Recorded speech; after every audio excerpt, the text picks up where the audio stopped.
I was at dinner in London the other day. The ladies had gone upstairs, and no one sat on my right. On my left there was a man I did not know, but he knew my name somehow, apparently, for he turned to me after a while and said, "I read a story of yours about Beth Mora in a review." Of course, I remembered the tale. It was about a beautiful Oriental city that was suddenly deserted in a day. Nobody quite knew why. I said, "Oh, yes," and slowly searched in my mind for some more fitting acknowledgment of the compliment that his memory had paid me. I was greatly astonished when he said, "You were wrong about the Nusar sickness. It was not that at all." I said, "Why, have you been there?" And he said, "Yes, I do it with hashish. I know Beth Mora well." And he took out of his pocket a small box full of some black stuff that looked like tar, but had a stranger smell. He warned me not to touch it with my finger, as the stain remained for days. "I got it from a gypsy," he said. "He had a lot of it, as it had killed his father." But I interrupted him, for I wanted to know for certain what it was that had made desolate that beautiful city, Beth Mora, and why they fled from it swiftly in a day. "Was it because of the desert's curse?" I asked. And he said, "Partly it was the fury of the desert, and partly the advice of the Emperor Thubamlin, for that fearful beast is in some way connected with the desert, on his mother's side."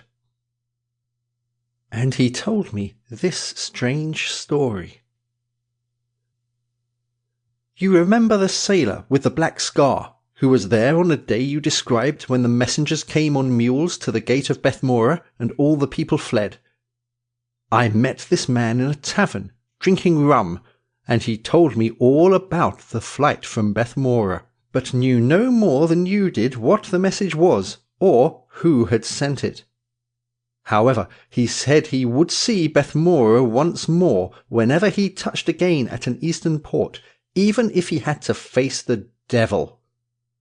He often said that he would face the devil to find out the mystery of that message that emptied Beth Mora in a day. And in the end he had to face Thubamlin, whose weak ferocity he had not imagined. For one day the sailor told me he had found a ship, and I met him no more after that in a tavern drinking rum. It was about that time that I got the hashish from the gypsy, who had a quantity that he did not want. It takes one literally out of oneself. It is like wings. You swoop over distant countries and into other worlds. Once I found out the secret of the universe. I have forgotten what it was, but I know that the Creator does not take creation seriously, for I remember that he sat in space with all his work in front of him and laughed. I have seen incredible things in fearful worlds. As it is your imagination that takes you there, so it is only by your imagination that you can get back.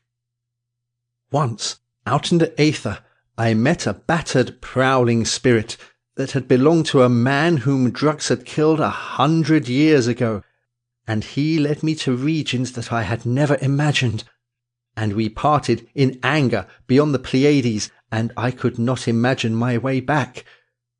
And I met a huge grey shape that was the spirit of some great people, perhaps of a whole star, and I besought it to show me my way home, and it halted beside me like a sudden wind and pointed, and, speaking quite softly, asked me if I discerned a certain tiny light, and I saw a far star faintly, and then it said to me, "That is the solar system," and strode tremendously on. And somehow I imagined my way back, and only just in time, for my body was already stiffening in a chair in my room, and the fire had gone out, and everything was cold, and I had to move each finger one by one, and there were pins and needles in them, and dreadful pains in the nails, which began to thaw. And at last I could move one arm, and reached a bell. And for a long time no one came, because everyone was in bed. But at last a man appeared, and they got a doctor, and he said that it was hashish poisoning. But it would have been all right if I hadn't met that battered, prowling spirit. I could tell you astounding things that I have seen. But you want to know who sent that message to Beth Mora. Well, it was Thubamleen, and this is how I know. I often went to the city after that day that you wrote of. I used to take hashish of an evening in my flat, and I always found it uninhabited. Sand had poured into it from the desert, and the streets were yellow and smooth, and through open, swinging doors the sand had drifted. One evening I had put the guard in front of the fire and settled into a chair and eaten my hashish, and the first thing I saw when I came to Beth Mora was the sailor with the black scar, strolling down the street and making footprints in the yellow sand. And now I knew that I should see what secret power it was that kept Beth Mora uninhabited. I saw that there was anger in the desert, for there were storm clouds heaving along the skyline, and I heard a muttering amongst the sand. The sailor strolled on down the street, looking into the empty houses as he went. Sometimes he shouted, and sometimes he sang, and sometimes he wrote his name on a marble wall. Then he sat down on a step and ate his dinner. After a while he grew tired of the city and came back up the street. As he reached the gate of green copper, 3 men on camels appeared. I could do nothing. I was only a consciousness, invisible, wandering. My body was in Europe. The sailor fought well with his fists, but he was overpowered and bound with ropes and led away through the desert. I followed for as long as I could stay, and found that they were going by way of the desert round the hills of Hap towards Utnavehi, and then I knew that the camel-men belonged to Thubamleen.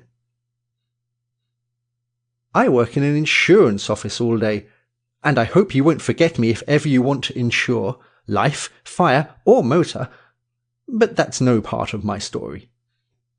I was desperately anxious to get back to my flat, though it is not good to take hashish 2 days running. But I wanted to see what they would do to the poor fellow, for I had heard bad rumours about Thubamleen. When at last I got away, I had a letter to write. Then I rang for my servant and told him that I must not be disturbed, though I left my door unlocked in case of accidents. After that I made up a good fire and sat down and partook of the pot of dreams. I was going to the palace of Thubamleen. I was kept back longer than usual by noises in the street, but suddenly I was up above the town. The European countries rushed by beneath me, and there appeared the thin white palace spires of horrible Thubamleen. I found him presently at the end of a little narrow room. A curtain of red leather hung behind him, on which all the names of God, written in Yanish, were worked with a golden thread. 3 windows were small and high. The emperor seemed no more than about 20, and looked small and weak. No smiles came on his nasty yellow face, though he tittered continually. As I looked from his low forehead to his quivering under lip, I became aware that there was some horror about him, though I was not able to perceive what it was. And then I saw it. The man never blinked. And though later on I watched those eyes for a blink, it never happened once. And then I followed the Emperor's rapt glance, and I saw the sailor lying on the floor, alive but hideously rent, and the royal torturers were at work all round him. They had torn long strips from him, but had not detached them, and they were torturing the ends of them far away from the sailor. The man that I met at dinner told me many things which I must omit. The sailor was groaning softly, and every time he groaned, Thubamleen tittered. I had no sense of smell, but I could hear and see, and I do not know which was the most revolting, the terrible condition of the sailor, or the happy, unblinking face of the horrible Thubamleen. I wanted to go away, but the time was not yet come, and I had to stay where I was. Suddenly the Emperor's face began to twitch violently, and his underlip quivered faster, and he whimpered with anger, and cried with a shrill voice in Yanish to the captain of his torturers that there was a spirit in the room. I feared not, for living men cannot lay hands on a spirit. But all the torturers were appalled at his anger, and stopped their work, for their hands trembled with fear. Then 2 men of the spear guard slipped from the room, and each of them brought back presently a golden bowl with knobs on it, full of hashish, and the bowls were large enough for heads to have floated in had they been filled with blood. And the 2 men fell to rapidly, eating each with 2 great spoons. There was enough in each spoonful to have given dreams to 100 men. And there came upon them soon the hashish state, and their spirits hovered, preparing to go free, while I feared horribly. But ever and anon they fell back again to the bodies, recalled by some noise in the room. Still the men ate, but lazily now, and without ferocity. At last the great spoons dropped out of their hands, and their spirits rose and left them. I could not flee, and the spirits were more horrible than the men, because they were young men, and not yet wholly moulded to fit their fearful souls. Still the sailor groaned softly, evoking little titters from the Emperor Thubamleen. Then the 2 spirits rushed at me, and swept me thence as gusts of wind sweep butterflies, and away we went from that small, pale, heinous man. There was no escaping from these spirits' fierce insistence. The energy in my minute lump of the drug was overwhelmed by the huge spoonsful that these men had eaten with both hands. I was whirled over Arvel Wundery, and brought to the lands of Snith, and swept on still until I came to Cragua, and beyond this to those bleak lands that are nearly unknown to fancy.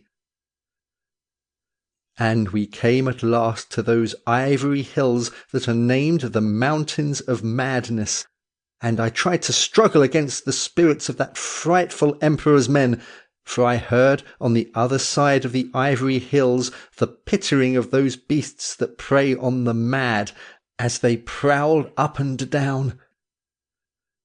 It was no fault of mine that my little lump of hashish could not fight with their horrible spoonsful. Someone was tugging at the hall door bell. Presently a servant came and told our host that a policeman in the hall wished to speak with him at once.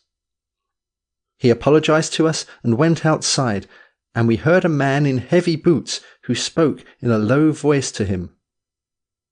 My friend got up and walked over to the window and opened it and looked outside. "I should think it will be a fine night," he said. Then he jumped out. When we put our astonished heads out of the window to look for him, he was already out of sight. End of the Hashish Man.